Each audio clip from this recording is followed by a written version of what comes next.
Good day everyone, and welcome to the channel. It's Londononion here with a weapon revisit for Back 4 Blood. And as stated in our last weapon review and deck build of the M249 LMG, we were going to be revisiting the M4 assault rifle. Now, ever since our February 2022 update, there have been a series of changes in both cards and weapon attributes. They were for the most part small, but still worth considering. So in this video, we are briefly going to look at the changes that took place with the M4, and we'll consequently be taking a second look at its deck build and make some adjustments. So starting off with the weapon changes, before the update, the M4 had a base magazine capacity of 25 rounds and inflicted a maximum of 10 units of damage at base level. And as for effective range for maximum damage, one would had to have been within approximately 14 meters, and we're beyond and the numbers will begin to recede. Post-update, the maximum effective range is now 17.5 meters and the mag capacity at 30 rounds. Now carrying on, the last time we reviewed this weapon, I evaluated it on 4 main fronts with a score out of 20. The evaluation constituents were ammo economy, crowd control, pressure combat, and mutation deterrence. Ammo economy, which is a term I use to describe how long a weapon can practically last throughout a given level, was given a 4 out of 5. Crowd control refers to how efficiently a weapon can eliminate a crowd and or sustain a given wielder through a continuous crowd, and I gave it a 2 out of 5.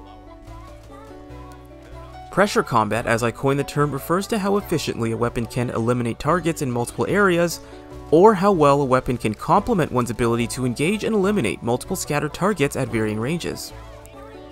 Lastly, mutation deterrence should be self-explanatory.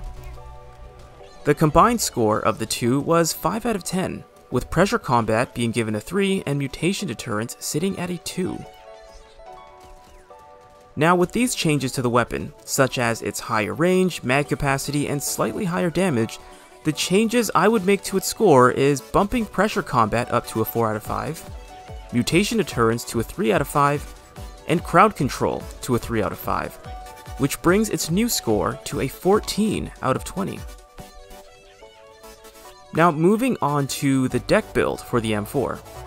Ever since the card changes, as well as the new attributes for this weapon, the deck is also in need of a revamp.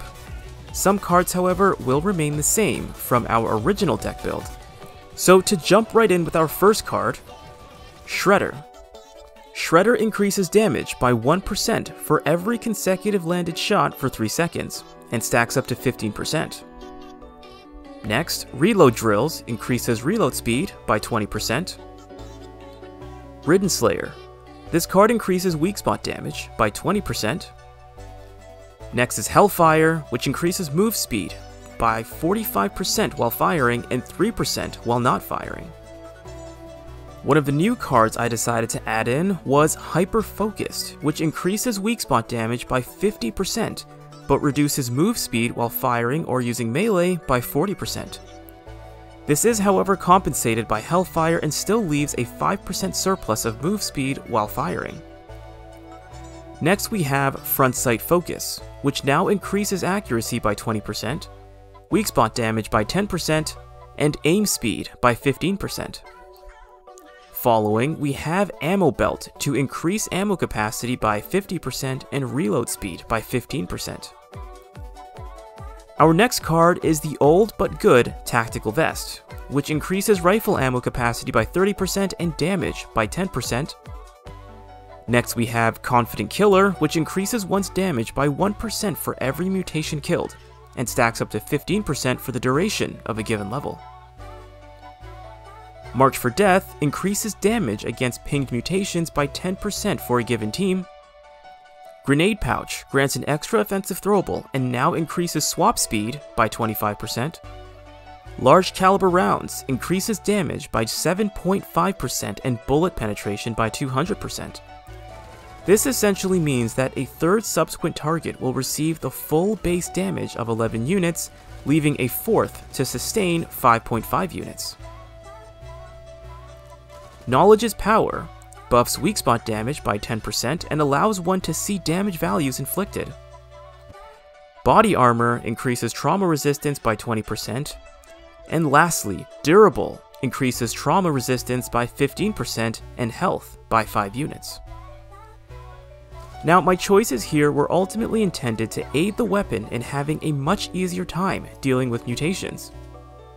With all the weak spot damage cards combined, the M4 will inflict a grand additional total of 90%. With the M4's high precision and ease of use, it can now also be classified as a highly effective weapon against mutations from 17.5 meters and below. Not to mention, the general damage will be buffed by an additional 57.5 units. If using Walker, this will increase to 67.5%, provided that cards are used to their maximum potential. The ammo economy is already high enough on the M4, but ammo capacity will also be buffed by 80%. Overall, the weapon should be very well rounded with this deck build. But as I always say guys, there are 1,000 ways to build a weapon-centered deck. This is just how I choose to optimize this weapon's performance. Otherwise though, that concludes our revisitation to the M4's deck build. Thank you guys for joining me on this one, and in our next video, we'll be undergoing our second critical comparison with the AK-47 and the SCAR assault rifle. Let me know what you think, and I will see you guys next time.